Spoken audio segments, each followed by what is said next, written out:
Assalamualaikum warahmatullahi wabarakatuh. Halo Sobat Calon Guru semuanya.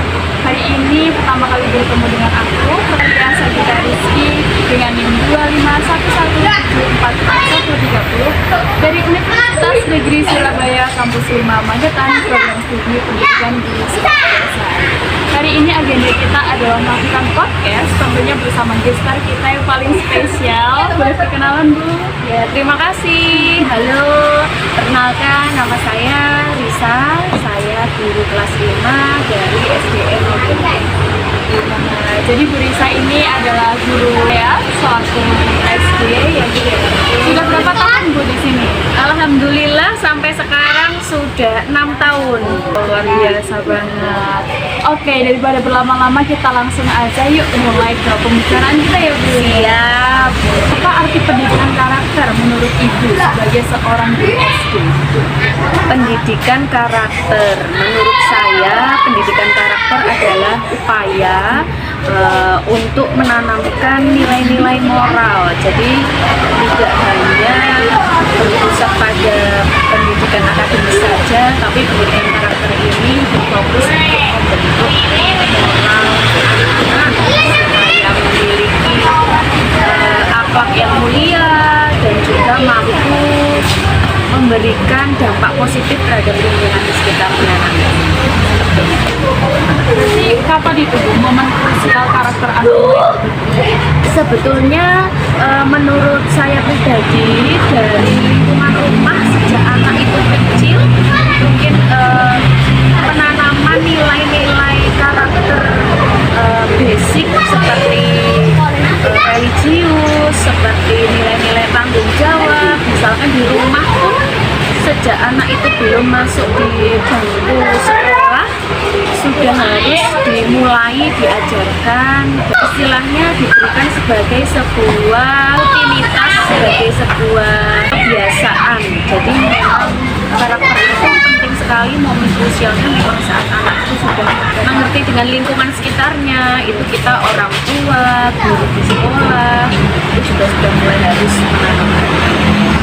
Berarti kalau mereka sudah memasuki sekolah, baik itu di TK, SD itu saatnya menyempurnakan karakter mereka ya. Menurut pengalaman Ibu, mengapa pendidikan karakter anak SD Itu sangat penting, ibaratnya seperti membangun sebuah rumah. Karakter itu merupakan pondasinya. Jadi anak itu nanti dia tidak hanya memiliki ilmu pengetahuan, tapi jika pondasinya karakternya itu lemah, karakternya itu kurang baik, itu akan sangat bahaya nanti di masa mendatang dia. Jadi memang menurut saya ya pondasinya anak-anak itu ya karakternya itu yang harus diperkuat, yang harus diperbaiki. Normalnya karakter-karakter baik, kejujuran, disiplin, tanggung jawab, sebetulnya sehari-hari juga sudah dilakukan baik di rumah, di sekolah. Itu memang penting ya, karena nanti ke depan sampai mereka dewasa tidak hanya pintar, tapi juga beretika, punya moral,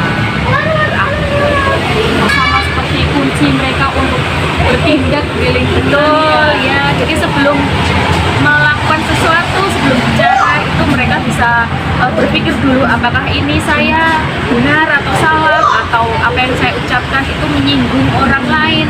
Jadi mereka punya empati, mereka punya rasa sosial. Kalau saya melakukan A, apa ya akibatnya? Jadi nanti kelak itu mereka bukan jadi anak-anak yang bermental lemah, tapi juga harapan kita sebagai guru, sebagai orang tua, itu juga anak-anak itu mentalnya kuat dalam menjalani kehidupan. Peran guru di sekolah juga sangat amat penting. Guru harus memberikan cerminan. Betul. Guru sebagai model istilahnya ya. Untuk Bu Risa nih, bagaimana cara Ibu menanamkan nilai karakter seperti kejujuran, kedisiplinan, tanggung jawab kepada anak didik ini? Sebetulnya dalam pembelajaran nilai karakter itu bisa kita integrasikan lewat pembelajaran juga bisa. mereka kita berikan tugas kelompok, itu juga melatih kerjasama mereka. Kemudian kita beri PR, itu juga melatih kedisiplinan mereka, kerjakan tahu atau tidak, tanggung jawabnya, ya. Terus kemudian kejujuran. Saya biasanya kalau istilahnya bertanya seperti tadi, ada kejadian, ada pot jatuh, tumpah, nggak ada yang bereskan, berserakan. Anak-anak nggak ada yang bereskan, ditinggal gitu aja. Saya tanya ke anak-anak di kelas, siapa tadi yang menumpahkan pot, nggak dibereskan? Mereka takut, nggak berani jujur, nggak berani mengakui kesalahan. Mungkin mereka takut kalau saya marah. Kalau mereka ngaku, mungkin takut saya marah. Saya jelaskan ke anak-anak, jujur saja, Burisa pengen kejujuran kalian, tidak akan marah. Kalau melakukan kesalahan itu biasa, tapi bagaimana kita tanggung jawab untuk menyelesaikannya, perbaiki. Yang merasa melakukan kesalahan, menjatuhkan pot, silakan berdiri, keluar, kemudian dibereskan.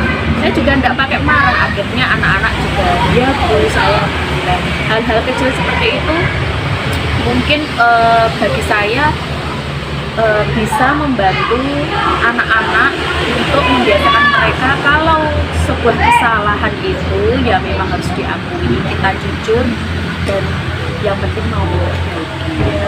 Introspeksi diri, Betul. evaluasi diri. Oke. Nah, yang selanjutnya, apa tantangannya dalam proses penanaman nilai karakter tersebut? Tantangannya luar biasa. Kita di sekolah itu kan waktunya tidak sebanyak anak-anak di rumah, sedangkan kita berusaha di sekolah menanamkan karakter A, B, C, D kepada anak-anak. Kemudian anak-anak pulang sekolah kembali ke rumah bersama orang tua mereka masing-masing, itu tidak terlaksana.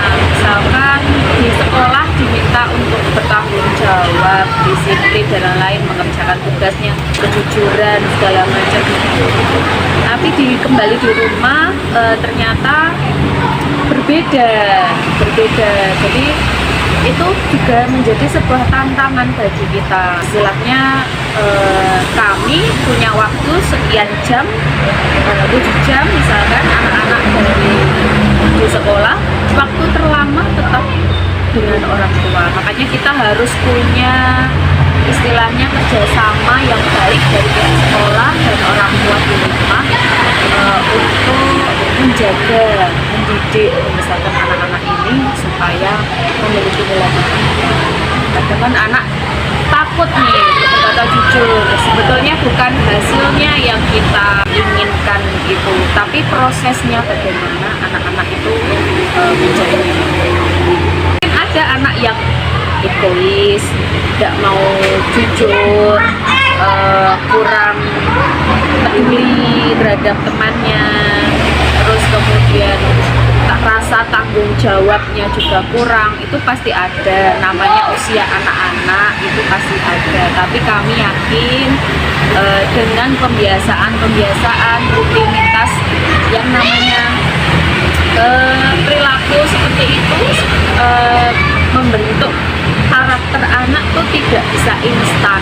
Jadi itu memang perlu dilakukan berulang-ulang, diingatkan berkali-kali, dan dilakukan terus-menerus supaya menjadi sebuah kebiasaan bahwa kamu tuh bisa ini, kamu adalah anak yang baik, kamu anak yang jujur, kamu anak yang berani, kamu disiplin, kamu bertanggung jawab. Jadi kita memberikan afirmasi positif terhadap anak, ya, karena anak itu kan tergantung bagaimana Orang lain lingkungannya membentuk, ya. Jadi kita selaku pihak sekolah, kita juga berusaha membentuk karakter anak-anak ini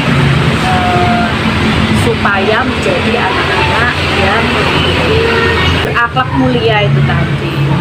bener banget begitu teman-teman. Oke, kita lanjut ke pertanyaan selanjutnya. Tips pengajaran interaktif untuk mengembangkan karakter anak. melibatkan anak-anak secara langsung.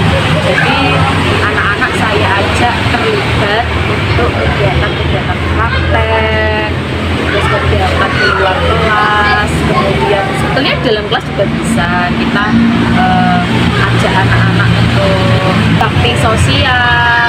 Terus kemudian kalau ada temannya sedang kesusahan ya, mengalami musibah, itu sebetulnya bentuk juga untuk membentuk kepribadian anak supaya dia tuh memiliki rasa empati ya. Jadi bisa kita integrasikan juga dalam pembelajaran lewat ajar kelompok itu tadi. Setelahnya anak itu kita bimbing untuk belajar bagaimana bertanggung jawab, disiplin. Oh, ini tugasku bersama teman-teman. Tugas kelompok itu baik sekali, banyak nilai-nilai karakter yang bisa dibangun. Kita sampai di penghujung pembicaraan. Pertanyaan yang terakhir, Ibu, berikan pesan kepada guru dan orang tua tentang bahwa peran kita, kontribusi guru dan orang tua itu sangat penting dalam anak. Ya, terima kasih untuk para guru dan orang tua. Mungkin pengalaman saya juga masih kurang ya, maksudnya dibandingkan dengan bapak ibu guru yang lain. Tapi kalau menurut saya, anak-anak usia sekolah dasar ini memang masih sangat sekali membutuhkan kita dan juga pendampingan dari orang tua. Istilahnya tidak bisa kalau anak-anak ini di rumah hanya diberikan perintah untuk ayo segera belajar tapi tanpa pendampingan orang tua, karena anak-anak ini masih rata-rata belum memiliki kesadaran bahwa pendidikan itu adalah sebuah kebutuhan, bukan kewajiban saja, tapi karena butuh. Dan karakter anak-anak, mungkin kenapa banyak anak bohong, kenapa banyak anak yang tidak disiplin atau tidak bertanggung jawab, mungkin ada yang takut ya, jadi aku kok dimarahi, dibentak dan lain sebagainya. Sebetulnya semua anak itu pada dasarnya adalah baik. Nah, semoga bapak ibu di rumah lebih sabar lagi mendampingi anak-anak, lebih legowo lagi menerima karakter anak yang berbeda-beda ini. Kita tidak bisa menyamakan dan membandingkan satu anak dengan yang lainnya, karena sejatinya karakter anak memang berbeda-beda. Peran orang dewasa itu sangat penting ya, karakter anak-anak, tentang untuk bagaimana mereka bisa berinteraksi di lingkungan mereka. Jadi jangan salahkan anak apabila anak tidak sesuai dengan pilihan kita. Ya, intinya harus punya pondasi yang kuat itu tadi, sehingga saat nanti dia dewasa, istilahnya kena ombak ini kanan kiri, godaan sana godaan sini, dia bisa tetap memiliki pegangan yang kuat. Baiklah, cukup sudah podcast kita hari ini bersama dengan Bu Risa. Terima kasih banyak Bu Risa Sama-sama telah menyempatkan waktunya untuk ikut podcast bersama kita. Oke. Baik teman-teman semuanya, terima kasih sudah menonton. See you di video selanjutnya. Assalamualaikum. Waalaikumsalam.